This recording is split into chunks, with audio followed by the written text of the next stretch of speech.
নমস্কাৰ জব আপডেটৰ নতুন ভিডিঅ' এটাত স্বাগতম জনালোঁ চেনেলটো যিসকলে নতুনকৈ আহে তেওঁলোকে এবাৰ ৱাৰ্নিংটো পঢ়ি চাব আৰু সাবস্ক্ৰাইব কৰি ল'ব ৰেগুলাৰ জব আপডেটৰ কাৰণে আৰু আজিৰ ভেকেন্সিখিনি মই ডিটেইলছখিনি দেখুৱাই যাওঁ চাব আজিৰ প্ৰথমটো ভেকেন্সি অন্নপূৰ্ণা ফাইনেন্স প্ৰাইভেট লিমিটেডৰ পৰা আহিছে পোষ্ট আহিছে collection officer location Barpeta Nalbari আৰু ঢেকিয়াজুলি হ'ব কোৱালিফিকেশ্যন ডিগ্ৰী পাছ কৰা হ'ব লাগিব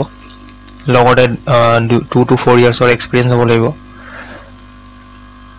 কোনোবা ইন্টাৰেস্টেড হলে ইয়াত মেইল দি আছে মেইলটোত বায়োডাটা পঠিয়াব লাষ্ট ডেট 30 জানুৱাৰী পিছৰ পোষ্টটো আপোনালোকৰ কনষ্ট্ৰাকচন কোম্পানী এটাৰ পৰা আহিছে সিভিল ইঞ্জিনিয়াৰৰ ভেকেন্সি আহিছে ইয়াতে বিটেক কৰা হ'ব লাগিব সিভিল ব্ৰাঞ্চত লগতে 4 to 5 ইয়াৰ্ছৰ এক্সপিৰিয়েন্স হ'ব লাগিব দুই নম্বৰটো আপোনালোকৰ বেক অফিচ এছিষ্টেণ্ট ই টেন্ডাৰিঙৰ কাম জানিব লাগিব এটো পোষ্টৰ কাৰণে আৰু আপোনালোকৰ 5 বছৰৰ এক্সপিৰিয়েন্স থকা হ'ব লাগিব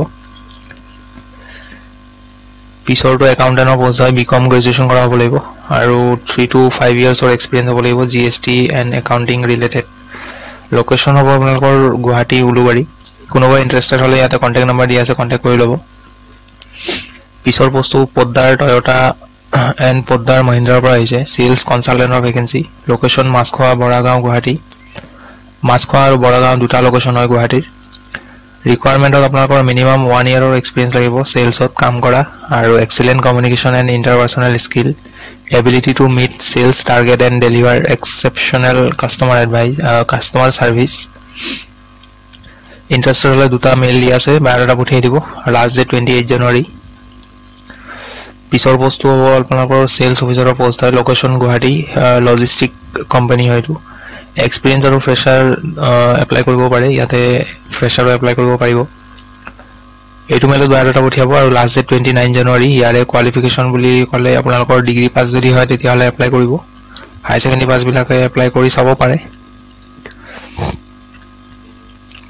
পিছৰ পোষ্ট বৰ্তমান ফুডছ এণ্ড বেভাৰেজৰ পৰা আহিছে গুৱাহাটী আসাম পোষ্ট আহিছে জুনিয়ৰ এমআইএছ এক্সিকিউটিভ 1 বছৰৰ এক্সপিৰিয়েন্স থাকিব লাগিব আৰু কোৱালিফিকেশ্যন গ্ৰেজুৱেচন কৰা হ'ব লাগিব জেন্ডাৰ মেলৰ কাৰণে হয় ফিমেল এপ্লাই নকৰিব স্যালাৰি 20 পৰা 25000 ৰ ভিতৰত হ'ব এক্সট্ৰা কিছুমান স্কিল লাগিব যেনেকৈ ধৰক পাইভট টেবলছ জানিব লাগিব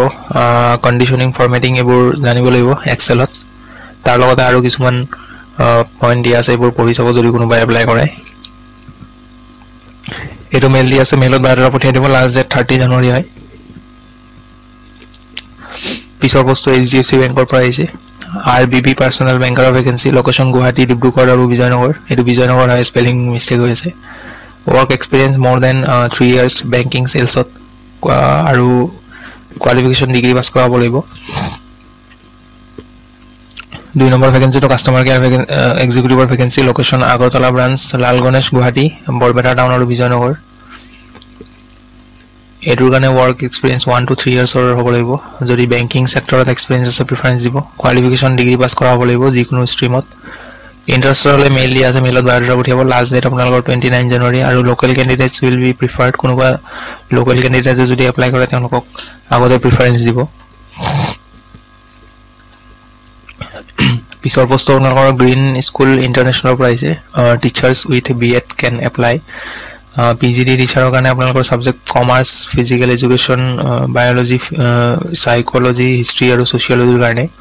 আৰু গ্ৰেজুৱেট টিচাৰৰ কাৰণে English social science Hindi Assamese আৰু পিআৰটিৰ কাৰণে আপোনালোকৰ mother teacher special educator vacancy আহিছে কোনোবা ইন্টাৰেস্টেড হলে ইয়াতে মেইল আৰু কন্টাক্ট নম্বৰ দিয়া আছে এপ্লাই কৰিব লাষ্ট ডেট 28 জানুৱাৰী পিছৰ পোষ্টটো গ্লোবাল সেফটি জোন যোৰহাটৰ পৰা আহিছে সেলছ এক্সিকিউটিভৰ ভেকেন্সি স্যালাৰি ইয়াতে 25000 লৈকে হ'ব 10000 বেসিক স্যালাৰি লগতে 15000 ইনসেন্টিভ হ'ব